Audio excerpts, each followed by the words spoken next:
ಎಲ್ಲರಿಗೂ ನಮಸ್ಕಾರ. ಇವತ್ತಿನ ಜಗತ್ತಿನಲ್ಲಿ ನಮ್ಮ ಗಮನ ಎಲ್ಲೆಲ್ಲೋ ಹರಿದೋಗುತ್ತೆ ಅಲ್ವಾ? ಸಾವಿರಾರು ವಿಷಯಗಳು ನಮ್ಮ ಅಟೆನ್ಷನ್ಗಾಗಿ ಪೈಪೋಟಿ ನಡೆಸ್ತಿವೆ. ಹಾಗಿದ್ರೆ ಈ ಎಲ್ಲ ಗೊಂದಲದ ಮಧ್ಯೆ ಕಳೆದು ಹೋದ ಆ ಒಂದು ತೀವ್ರವಾದ ಫೋಕಸ್ ಅನ್ನು ಮತ್ತೆ ವಾಪಸ್ ಪಡ್ಕೊಳ್ಳೋದು ಹೇಗೆ? ಬನ್ನಿ, ನಮ್ಮ ಮೆದುಳನ್ನ ರೀಪ್ರೋಗ್ರಾಮ್ ಮಾಡಿ ಮತ್ತೆ ಫೋಕಸ್ ಮಾಡೋಕೆ ಸೈಂಟಿಫಿಕ್ ಆಗಿ ಪ್ರೂವ್ ಆಗಿರೋ ಕೆಲವು ದಾರಿಗಳನ್ನ ನೋಡೋಣ. ಓದೋಕೆ ಅಂತ ಕೂತಾಗ ಒಂದು 10 ನಿಮಿಷಕ್ಕೆಲ್ಲ ಫೋನ್ ನೋಡ್ಬೇಕು ಅಂತ ಅನ್ಸೋದು ಯಾಕೆ? ಯೋಚನೆ ಮಾಡಿ. ಗಮನ ಬೇರೆಡೆಗೆ ಹೋಗ್ಲಿ ಅಂತ ನಾವು ಆಯ್ಕೆ ಮಾಡಿದ್ದಲ್ಲ, ನಮ್ಮ ಮೆದುಳೇ ಆ ಆಯ್ಕೆ ಮಾಡಿದ್ದು. ಇದು ನಾವು ಅಂದ್ಕೊಳ್ಳೋದಕ್ಕೂ ನಮ್ಮ ಮೆದುಳಿನ ವೈರಿಂಗುಗೂ ನಡುವೆ ನಡೆಯುವ ಒಂದು ಸಣ್ಣ ಯುದ್ಧದ ಥರ. ಮೊದಲಿಗೆ ಈ ಡಿಸ್ಟ್ರಾಕ್ಷನ್ ಟ್ರ್ಯಾಪ್ ಅಂದ್ರೆ ಗಮನ ಸೆಳೆಯುವ ಬಲೆ ಅಂದ್ರೆ ಏನು ಅಂತ ಅರ್ಥ ಮಾಡ್ಕೊಳ್ಳೋಣ. ನಮ್ಮ ಸುತ್ತಮುತ್ತ ಇರೋ ಟೆಕ್ನಾಲಜಿ ನಮ್ಮ ಗಮನ ಸೆಳೆಯೋಕೆ ಒಂದಕ್ಕೊಂದು ಪೈಪೋಟಿ ನಡೆಸ್ತಿವೆ. ಪ್ರಾಬ್ಲಮ್ ಏನಂದ್ರೆ ನಮ್ಮ ಮೆದುಳು ಈ ರೀತಿ ನಿರಂತರವಾಗಿ ಬರುವ ಪ್ರಚೋದನೆಗಳಿಗಾಗಿ ಡಿಸೈನ್ ಆಗಿಲ್ಲ. ನಮ್ಮ ಮೆದುಳು ವಿಕಸನಗೊಂಡಿದ್ದು ಸಾವಿರಾರು ವರ್ಷಗಳ ಹಿಂದೆ. ಆಗ ಅದರ ಕೆಲಸ ಬೇಟೆಯಾಡೋದು, ಬದುಕುಳಿಯೋದು ಮತ್ತು ಅಪಾಯವನ್ನ ಗುರುತಿಸುವುದಾಗಿತ್ತು. ಅದಕ್ಕೆ ನೋಡಿ, ನಮ್ಮ ಮೆದುಳಿಗೆ ಹೊಸತನ ಅಂದ್ರೆ ಸಿಕ್ಕಾಪಟ್ಟೆ ಇಷ್ಟ. ಬರೋ ಪ್ರತಿಯೊಂದು ನೋಟಿಫಿಕೇಶನ್ ಕೂಡ ಅದಕ್ಕೊಂದು ಹೊಸ ಮಾಹಿತಿ, ಬಹುಮಾನ ಅಥವಾ ಅಪಾಯದ ಸೂಚನೆ ಥರ ಕಾಣಿಸುತ್ತೆ. ಹಾಗಿದ್ರೆ ನಮ್ಮ ಗಮನ ಹೀಗೆಲ್ಲ ಚಂಚಲ ಆಗೋಕ್ಕೆ ಕೆಮಿಕಲ್ ಕಾರಣ ಏನಾದರೂ ಇದೆಯಾ? ಖಂಡಿತ ಇದೆ. ಇಲ್ಲಿ ಡೋಪಮೈನ್ ಅನ್ನೋ ಒಂದು ನ್ಯೂರೋ ಟ್ರಾನ್ಸ್ಮಿಟರ್ನ ಪಾತ್ರ ತುಂಬಾನೇ ಮುಖ್ಯ. ಬನ್ನಿ, ಇದು ನಮ್ಮ ಫೋಕಸ್ಸನ್ನ ಹೇಗೆ ಕಂಟ್ರೋಲ್ ಮಾಡತ್ತೆ ಅಂತ ನೋಡೋಣ. ನೋಡಿ, ಡೋಪಮೈನ್ ಅಂದ್ರೆ ಎಲ್ಲರೂ ಅದೊಂದು ಪ್ಲೆಷರ್ ಕೆಮಿಕಲ್ ಅಂತ ಅನ್ಕೊಂಡಿದ್ದಾರೆ, ಅಂದ್ರೆ ಸಂತೋಷ ಕೊಡುವ ರಾಸಾಯನಿಕ ಅಂತ. ಆದರೆ ಅದು ನಿಜ ಅಲ್ಲ. ಡೋಪಮೈನ್ ಅನ್ನೋದು ಮೋಟಿವೇಶನ್ ಕೆಮಿಕಲ್, ಅಂದ್ರೆ ಪ್ರೇರಣೆ ನೀಡುವಂಥದ್ದು. ಇದು ನಮಗೆ ಖುಷಿ ಕೊಡಲ್ಲ, ಬದಲಿಗೆ ಏನನ್ನಾದ್ರೂ ಬಯಸುವಂತೆ ಮಾಡುತ್ತೆ. ಆ ಒಂದು ವಾಂಟಿಂಗ್ ಫೀಲಿಂಗ್ ಇದೆಯಲ್ಲ, ಅದೇ ನಮ್ಮ ಕೈಯಿಂದ ಫೋನ್ ಹಿಡಿದು ಸ್ಕ್ರೋಲ್ ಮಾಡಿಸೋದು, ನೋಟಿಫಿಕೇಶನ್ ಚೆಕ್ ಮಾಡಕ್ಕೆ ಪ್ರೇರೇಪಿಸೋದು. ನಮ್ಮ ಪ್ರಾಚೀನ ಮೆದುಳು ಬದುಕುಳಿಯುವಿಕೆ, ಅಪಾಯ ಇಂತಹ ದೊಡ್ಡ ಪ್ರಚೋದನೆಗಳಿಗೆ ಮಾತ್ರ ಸ್ಪಂದಿಸ್ತಿತ್ತು. ಆದರೆ ಇವತ್ತಿನ ನಮ್ಮ ಮಾಡರ್ನ್ ಮೆದುಳು ಬರೀ ನೋಟಿಫಿಕೇಷನ್ಗಳು ಮತ್ತು ಲೈಕ್ಗಳಿಂದಾನೇ ಪ್ರೇರಿತವಾಗಿದೆ. ಈ ರೀತಿ ಸಣ್ಣ ಪುಟ್ಟ ಬಹುಮಾನಗಳು ಸಿಕ್ಕಿ ನಮ್ಮ ಮೆದುಳಿಗೆ ಯಾವಾಗ್ಲೂ ಹೊರಗಿನಿಂದ ಪ್ರಚೋದನೆ ಬೇಕೇ ಬೇಕು ಅನ್ನೋ ಥರ ಟ್ರೈನಿಂಗ್ ಸಿಗ್ಬಿಟ್ಟಿದೆ. ಸರಿ, ಈ ಸಮಸ್ಯೆಗೆ ಪರಿಹಾರ ಏನು? ಒಂದು ಗುಡ್ ನ್ಯೂಸ್ ಇದೆ. ನಮ್ಮ ಮೆದುಳನ್ನ ಮತ್ತೆ ಫೋಕಸ್ ಮಾಡೋವಾಗೆ ರೀವೈರ್ ಮಾಡಬಹುದು. ನ್ಯೂರೋಪ್ಲಾಸ್ಟಿಸಿಟಿ ಅಂತ ಒಂದು ಅದ್ಭುತವಾದ ಕಾನ್ಸೆಪ್ಟ್ ಇದೆ. ಸಿಂಪಲ್ ಆಗಿ ಹೇಳೋದಾದ್ರೆ, ನಮ್ಮ ಮೆದುಳು ಪ್ಲಾಸ್ಟಿಕ್ ಥರ.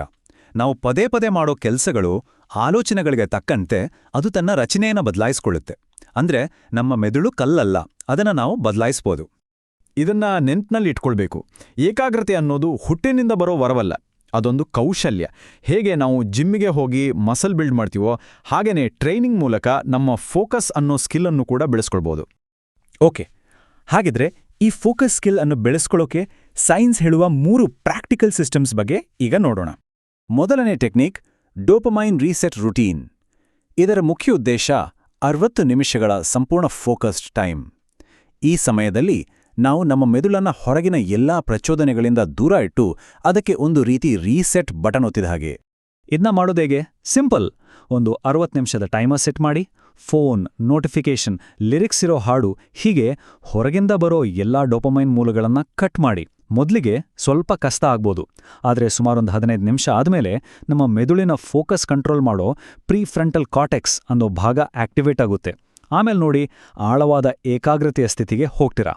ಎರಡನೇ ಟೆಕ್ನಿಕ್ನ ಹಿಂದಿರೋ ಸೈಂಟಿಫಿಕ್ ಪ್ರಿನ್ಸಿಪಲ್ ಕ್ಲಾಸಿಕಲ್ ಕಂಡೀಷನಿಂಗ್.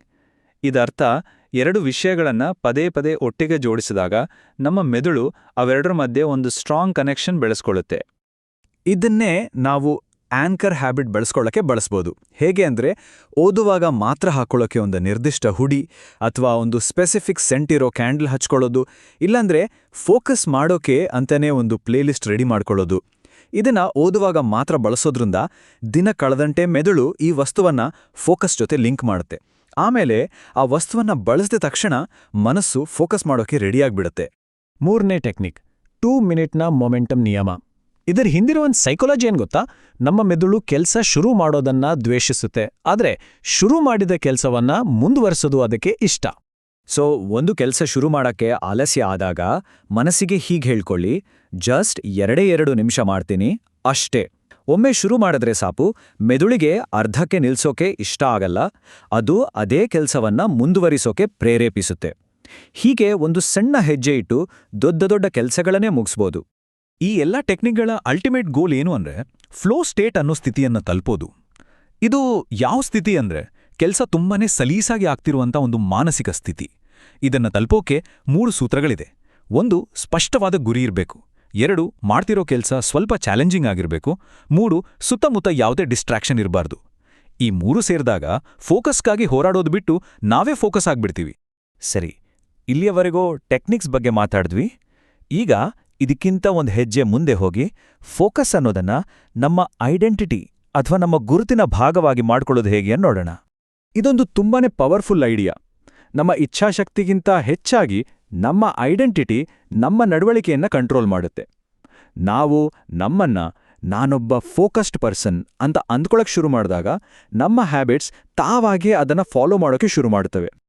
ಹಾಗಾಗಿ ಮುಂದಿನ ಸಲ ಓದೋಕ್ ಕೂತಾಗ ಈ ಪ್ರಶ್ನೆ ಕೇಳ್ಕೊಳ್ಳಿ: ನಾನು ಕೇವಲ 1 ಚಾಪ್ಟರ್ ಮುಗಿಸ್ತಿದ್ದೀನಾ ಅಥವಾ ನನ್ನ ಮನಸ್ಸನ್ನ ಕಂಟ್ರೋಲ್ ಮಾಡೋ ಸ್ಕಿಲ್ಲನ್ನು ನಾನು ಸಾಬೀತು ಮಾಡ್ತಿದ್ದೀನಾ? ಪ್ರತಿಯೊಂದು ಆಯ್ಕೆಯೂ ನಮ್ಮ ಐಡೆಂಟಿಟಿಯನ್ನ ರೂಪಿಸುತ್ತೆ. ಕೊನೆಯದಾಗಿ ಒಂದು ವಿಷಯ ನೆನ್ಪಿಡಿ: ನಮ್ಮ ಗಮನವನ್ನ ಕರೆಯೋಕಂತೆ ಕಟ್ಟಿರುವ ಈ ಜಗತ್ತಿನಲ್ಲಿ ಏಕಾಗ್ರತೆ ಅನ್ನೋದೇ ನಮ್ಮ ಸೂಪರ್ ಪವರ್. ಇದಕ್ಕಾಗಿ ಹೆಚ್ಚು ಸಮಯ ಬೇಕಿಲ್ಲ, ಹೆಚ್ಚು ಉಪಸ್ಥಿತಿ ಬೇಕು. ಪುಸ್ತಕ ತೆರೆದಾಗ ನಾವು ಕೇವಲ ಓದುತ್ತಿಲ್ಲ, ಶಿಸ್ತನ್ನು ಪ್ರೀತಿಸುವುದಕ್ಕೆ ನಮ್ಮ ಮೆದುಳನ್ನು ರೀವೈರ್ ಮಾಡ್ತಿದ್ದೇವೆ.